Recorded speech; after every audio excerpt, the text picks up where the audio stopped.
and welcome to Today in Woburn. I'm your host, Samantha Stone, and we have another election series going, and I'm very excited about these. It has been a blast getting to know all the various candidates who serve our community today or want to serve our community. And I have been getting the most wonderful notes from people, how much they appreciate and are learning about the different folks who are running either for re-election, like our guest today, or running for the first time. Welcome, Robert. I'm really glad to have you here today. Happy to be here. Thank you very much. So you have the distinction of being a city councilor at large, and it is a slightly unique position on the city council. There's two of you. You don't represent a specific ward, but serve the community overall. Tell us a little bit about your experience serving in that capacity. Well, I mean, as I think you know, I'm the retired police chief from the city of Woburn. I was a police officer for 38 years. When I retired, there was an opportunity to pursue an open seat on the city council midterm. And I felt that although I was done being the police chief, I really wasn't done with the community. I served the community my entire adult life, and the opportunity to continue on in that service, this was just sort of something that presented itself. I was excited and thrilled about it. My wife, apprehensive and not quite. I can understand where she thought she was going to get all of you, right? Yeah, and I mean, I just, I love the city. I mean, this is something I grew up here. Old Town Woburn, where the Peter Sullivan generation of Tanner Pride. My license plate in high school was a red Camaro, and the license plate was WHS 76, representing the year I graduated. So this was just a great opportunity for me to continue service to the community. You said red Camaro, you got my attention. I love it. That's fantastic. And we're really grateful that you've continued to serve us. Clearly, moving from role as chief of police to city councilor is a really different kind of service to our community and job. Tell us about some of the things that you really liked about the transition, and maybe a couple of things that surprised you and maybe not a great way. I mean, I think that the opportunity for me to continue to serve in the public safety realm, and I've served on the public safety committee within the city council, but my intimate knowledge of the community. I know almost every street. I know, where the restrictions are, where the restrictions aren't. I know the issues because I lived the issues for my entire adult life. The last 7 years as chief of police, I was out in the community helping people deal with the issues. And I thought it would be a great opportunity to help address those issues from a different angle. And my current world, continue to work in public safety for the Executive Office of Public Safety. But when I have an opportunity to make speeches or presentations, I say I'm 5'6" and fat. I was never going to be on the SWAT team. So I found my way in social justice and community relations long before social justice and community relations were a priority. It was just a strong point. And this gave me the opportunity to continue to be involved with the schools, the youth of the community. I was big in opiate addiction, interdiction, human trafficking, and those are the areas that this gives me an opportunity from a public support side to go after these and support these same issues. You look at traffic. I'm on the traffic commission. I'm no longer junior on the council, so I have the right to get off the traffic commission. But I really believe that serves a purpose, as frustrating it as may be to move stuff forward. There's a lot of traffic in Woburn.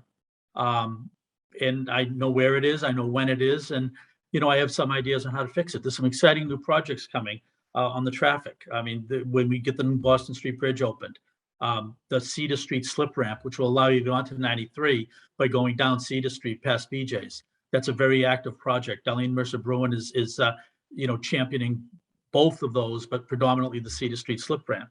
It's going to make a difference. And then I still get to stay involved with the schools. I mean, Dr. Seuss Day. Every day on Dr. Seuss Week, I go to a different school. This gives me the conduit of the ability to continue to do that without being the old retired police chief that will never go away. You still won't go away, but we don't want you to, right? So it's a good thing. I want to ask you about the public safety committee, because I'll be candid. I know very little about the city council's role in public safety other than budgeting, right? And obviously approving. Tell us a little bit about that committee and how what your work there is about. Well, I mean, we have very little authority. Our authority is budgetary. Mayor Galvin was a strong supporter of mine and I of he during our time together. And I mean, we have to treat each other with mutual respect. I have ideas, he has budgetary constraints. We have to meet in the middle. But the ability for licensing and events and things to happen in the city, they go in front of the Public Safety Committee. And we have the opportunity to hear, what is it? I mean, some of the things that always concern me is the road races. Road races are cool, but can we find a place like down at the pond to run the road races off the beaten path so that we're not shutting down Russell Street or Lexington Street, Main Street? Some of them you need to do for the big things, but community events are great. One of my biggest, and my mouth gets me in trouble sometimes, but I was frustrated that we took away the ability for the food carts. The food carts can't set up. There's communities that are begging food carts to come to their community, and we shut down the hot dog stand at the pond. That hot dog stand was worth 2 police officers. Little lost kids he'd give a slush to, elderly people struggling he'd give a water to. When the kids acted up in the pond, he'd call the police. I get frustrated at things like that. So I have to look at things from many ways. And the way that people, I read, the different chat columns, Facebook, whatever it is. People are upset that there's a restaurant going in where Joe's American Bar and Grill is, and they're saying the city council should get their act together and stop these restaurants. Our ability to do that is very limited. We need to manage what comes before us for the best interest of the community and protect our community, protect the environment of our community while respecting the rights of the landowners. So public safety, all that stuff comes before us to say, does it make sense? And, for the most part, people, they've done their homework before they come in. We've talked with people. We've gone on site visits. The new over at where Waxley O'Connor's was.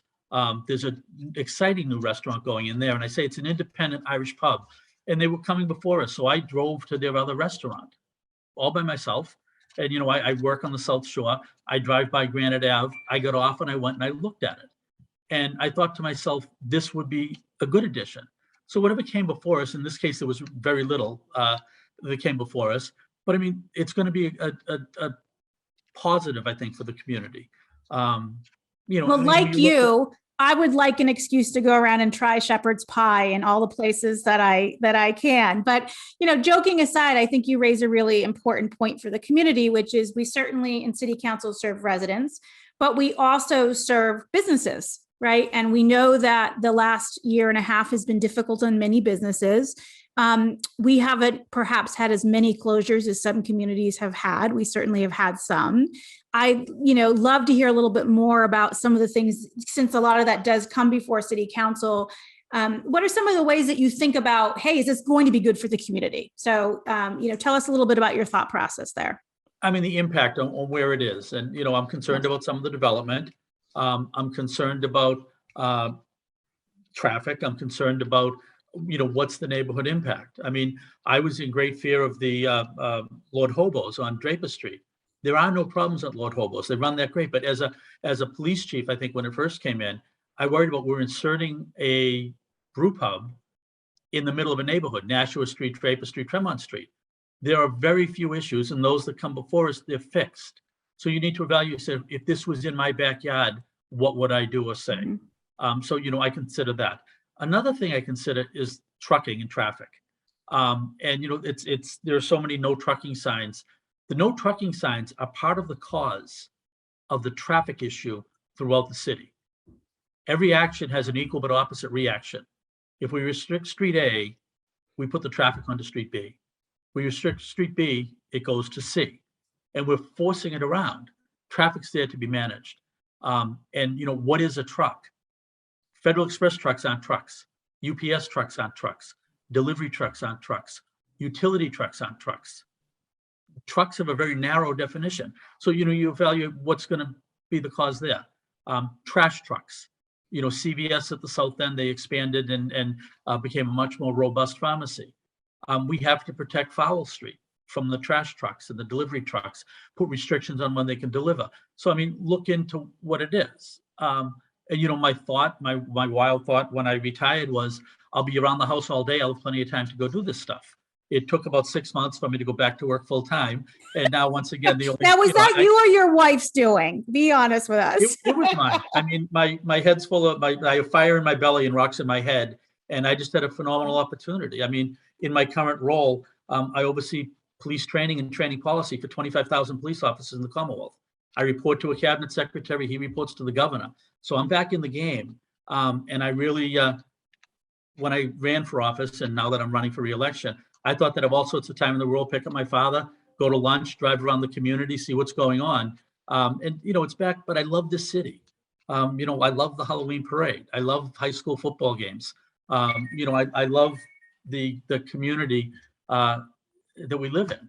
And as we learn to welcome the diversity, Juneteenth, you look at as the social capital initiative, you look at Woburn Welcomes. We have sometimes different opinions on what my profession was and what I did. But at the end of the day, the change of the community is something that we need to work together on. And I have a blast. I do the best I can to get involved with as much as I can.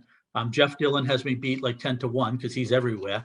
But at the end of the day, it's proud to go down and meet the people and meet the diverse population. And at Juneteenth, I had some great conversations with some high school kids, the Embrace group. And I just had some really good, positive conversations about the future of Woburn. And they look at you and they say stuff, wow, I didn't know cops were this cool. Well, A, I'm not a cop anymore, but B, I don't really think I'm cool. My kids will tell you I'm definitely not. But I love being involved in the community. And I like watching the people you bring on because you're really not too shy about asking questions that need to be asked. And I think it's unique. Well, thank you for that. I feel really fortunate that I get to sit here and ask questions, that I'm curious about, or but the community is curious about. And I'm super grateful for folks like yourself who come on. Very rarely does someone decline to participate. And I think that speaks to the community. We may not always agree on all issues across the community, but what you're talking about, and I imagine a lot of the Embrace students felt, was it's a matter of being open and talking and learning about each other. And so while you can't be everywhere Jeff Dillon is, I think that might be impossible. We're really grateful that you're in those places. The work you're doing to train police officers and stuff, I know is outside the realm of city council, but it's really important work. And and the work that you did as police chief in Woburn is really important work. What are some of the things that you want Woburn residents to know about how to have difficult and hard conversations with each other and make sure that we're all moving forward together as a community? I think the Woburn's changed. And I think we need to respect the fact that Woburn's changed and it continues to change and evolve. And, when I graduated from high school in 1976, there were almost 900 kids in our class. That's just the class, not the school.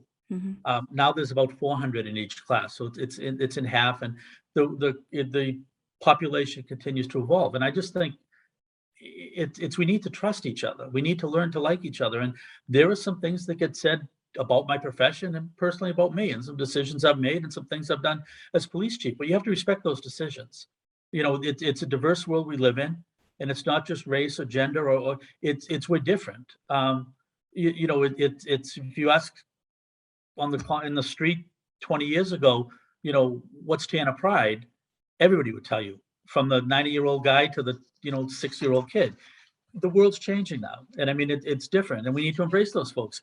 And that day at the library, I went for 10 minutes and stayed for an hour, for Juneteenth, and it was cool to meet people. But we have such a great group of leaders. Look at the what the city council is made up out of. It's everything. Dickie Gately knows the infrastructure of the city off the top of his head. He'll tell you what size water pipe runs down your street and where it takes a turn and where it's going. I don't know that stuff, but I can tell you that Montville Ave and Central Street is going to be backed up at 3:15 every day, and cars are going to drive down Utica Street to cut around the circle. We each bring something to the table. It's a great team of people, and to work together and to support the community. And people get upset with us over some of the decisions. We have to respect everybody's rights. On what we do and how we do it. If we make a bad decision and we get taken to court and we get overturned, the judgment is usually worse than the initial ask, and we end up with something that we really don't have any say over. I'm learning that field. I am nowhere near as smart as Darlene and Eddie Tedesco and the way they know the procedures of running the council. I'm a blue collar street cop from Woburn.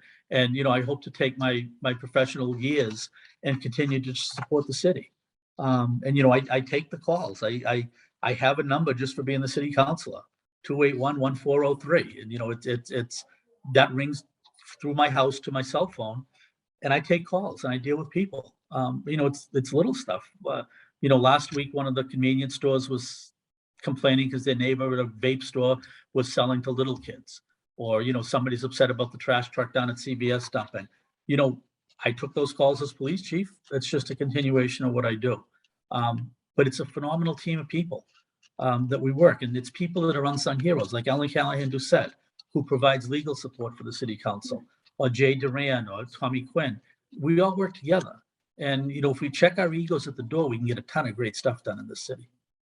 I'm really glad that you brought up sort of the team of people, right? We sort of often think about the people that we elect because we have, as voters, an important role to play there, and elected officials represent us. But there's an awful lot of support, both in terms of people and infrastructure and other things that makes this happen. I'm always grateful every week for Woburn Public Media Center, right, which is a publicly funded free resource that we use that helps produce the show so that we can communicate out to people what's happening.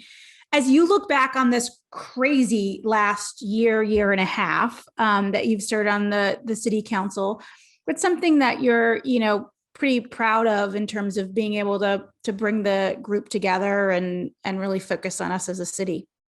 Well, I just think some of the things, the kickball tournament, and I forget the formal name of it, but participating in that kickball tournament up at the high school, all of us together as a city council, wearing T-shirts and playing kickball to support an anti-suicide program that was run by a tremendous family from Woburn that I had worked with as a police chief. The mother was one of the strongest advocates for the city of Woburn as a whole that I ever met in my life. She wore on me sometimes, but she was an advocate, and she, we stay close to this day. And we did some great stuff there. But the face of the council that you see on TV and the disagreements we have get checked when we leave, and it's just a phenomenal team of 9 people with support of the city clerk Billy Campbell and now Lindsay Higgins. We're here to serve the community. And if we decide we don't want to serve the community anymore, it's time not to run for re-election. And, I'm still having fun. And I'm blessed that I still get to, deal with all the councilors, the department heads. I see Ellen Callahan once a month or so in the council. And then the support of the mayor. I mean, once again, we saw things differently sometimes when I was police chief, but he was a strong supporter of mine and I was a strong supporter of his. And together we did great things in the city. And I'm just proud to be part of it. I wish I had more time to give to it. I mean, my vision was I'd part-time teach at Northeastern or Suffolk Law or somewhere, and then, be the city councilor and be, Mike Mulrennan Jr. and just walk around all day shaking hands and kissing babies. But it changed with my job, and I wish I had more time to get involved in more things. When I was the police chief and Mike was on the school committee, on Fridays, we used to go over to the Northeast Vogue for lunch because the kids cooked lunch over there. That is such a little hidden gem. My youngest went to the Vogue and graduated with metal fab welding. And they do the rotation. For those who don't know, all the freshmen do rotation, and they serve lunch there as well as some of the restaurant students. And it's a really good meal and a really affordable price. I think more people should go. Well, they also have the bakery, which is, big. Forgot about the bakery. They have a bakery, which is phenomenal. And the kids aren't cheap when they're putting the pastry together. So, I mean, I enjoyed that type of thing. Or, to go, I had a great connection to the high school in particular. I got along phenomenally well with Principal Callahan and her vice principals, McGuire and Steve Martin and Megan Patrici. Meg Patrici. I love being part of that. And the relationships I built up there with the new members of our community. I'd wear my big fancy gold uniform and go up and interact, because some people, where they came from, the police were the enemy. And I went up and I integrated myself into that world. That's the thing I miss the most. I mean, when I was having a bad day in the office, I'd either go hide out at the Kennedy Guidance Counselors offices, or I'd go up and visit the principal at the high school. I miss being part of that community. But it's not just me. I'm talking about me today because I'm on the screen. There's so many great people in the city of Woburn. I mean, the elected folks, the people, I believe in the city still. And, it's people like you that open it up for people to see. And you put us out in front. And I love doing it. And I'm not the smartest one in the room, nor am I the most driven. But I really like being involved in this great city with a great team of people. The exciting stuff. We have a new fire station coming, long overdue. Right. Those guys are great. Those folks are great to save the city, to communicate with the city. I miss the police department. Chief Rufo was great. I mean, he and I made a team. I was the diplomat, he was the enforcer, and together we did very well together. I miss those guys. There's a tremendous group of men and women down there, almost 100, that come to work every day to protect the city. I miss being with them every day. They're great people. And it's those are things I miss. But this gives me an opportunity to stay involved. And I just didn't want to be the one wandering around into things saying, why is he here? I thought he retired. Now I have, hey, I'm here as the alderman. Here's my card. See you later. Bye. But it's great. Well, we're glad that you've had an excuse to wander around the city with purpose. Third place. So Brennan's first, Jeff Dillon second. I'll be third.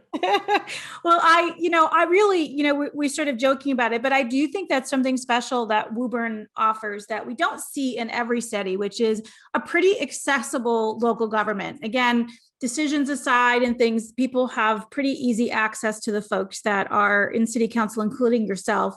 Tell us about some of the common, challenges that you raise. I know one thing that a lot of people are trying to think of the right word for it.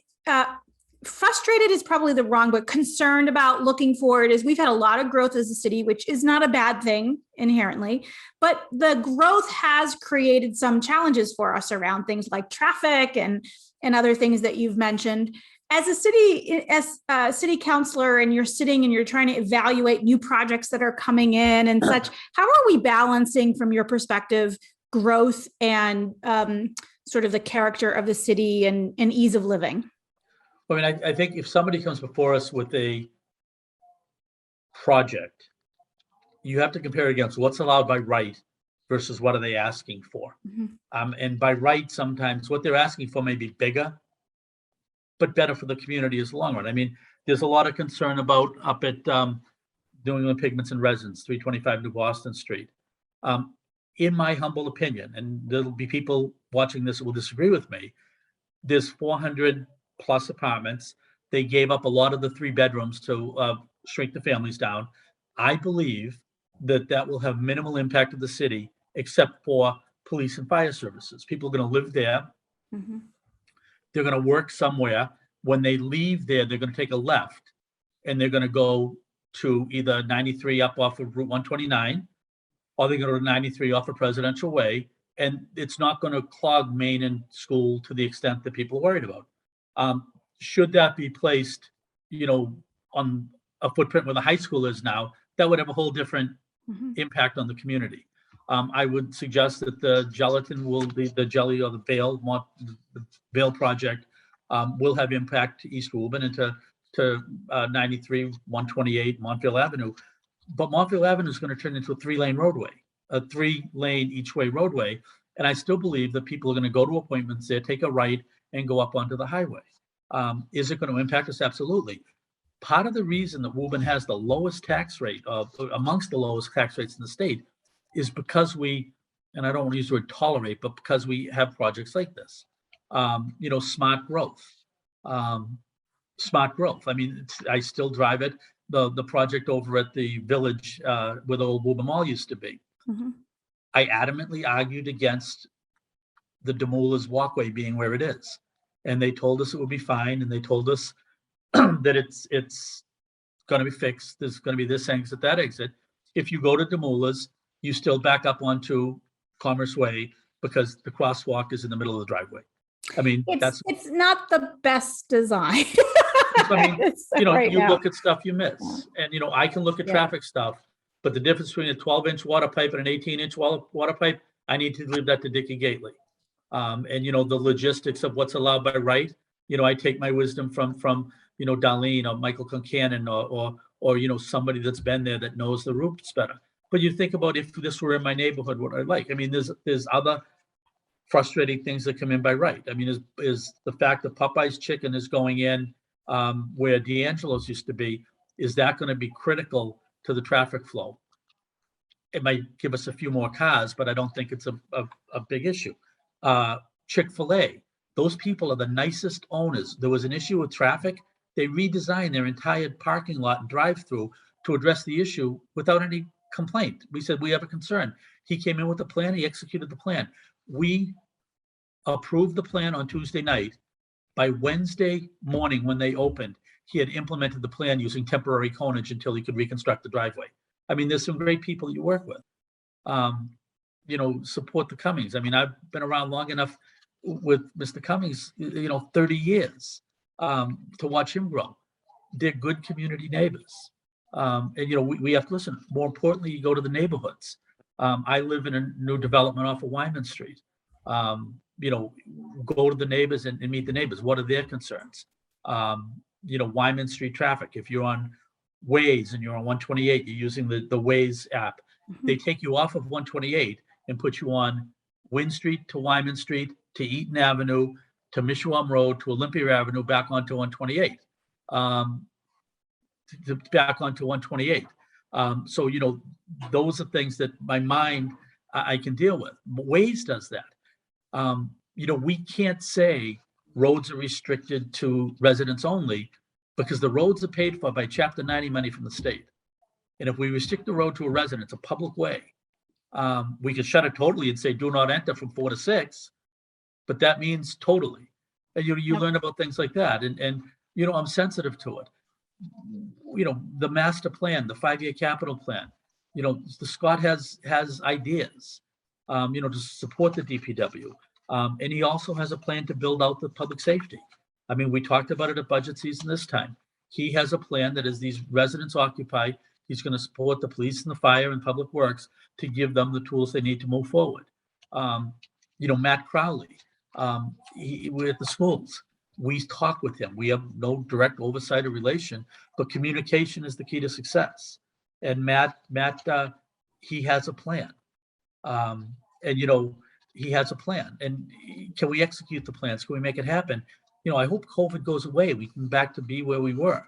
But I mean, there's a lot of great going on, and the great far outweighs the bad. And if we all draw on, I know what I don't know, and that's one of my strongest points. And there's people who disagree with you, but I mean, I know what I don't know, and I learn from everybody. I don't want to be the smartest one in the room. I want to learn from everybody around me, and the council allows you to do that. Well, I am so grateful. This has been the fastest half hour.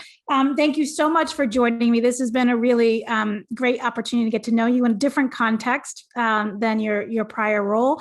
We really, it's so important that we have wonderful people who are willing to step up and dedicate their time and attention to serving the community and learning along with us and being open to communication and change. And it's been really helpful to learn your point of view there.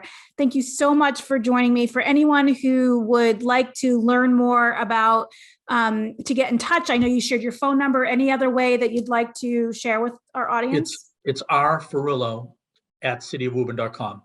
And all of our numbers are on the web page. I answer emails daily, at the best I can. Some things I have no control over, but whatever I can do to support you or help and make a phone call for you, I'm here to serve the community.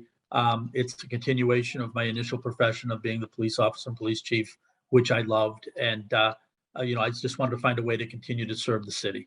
So the last question I have for you, you're not driving a red Camaro with those plates anymore. What do you drive these days? I'm driving my wife's hand-me-down black BMW. Not quite as exciting, but still very functional, I'm sure. I miss my black Tahoe that I had as police chief, but my wife gave me a hand-me-down BMW. Well, I'm sure it's great in the winter in particular. Thank you so much for joining us. And as always, Woburn, please continue to take good care of each other.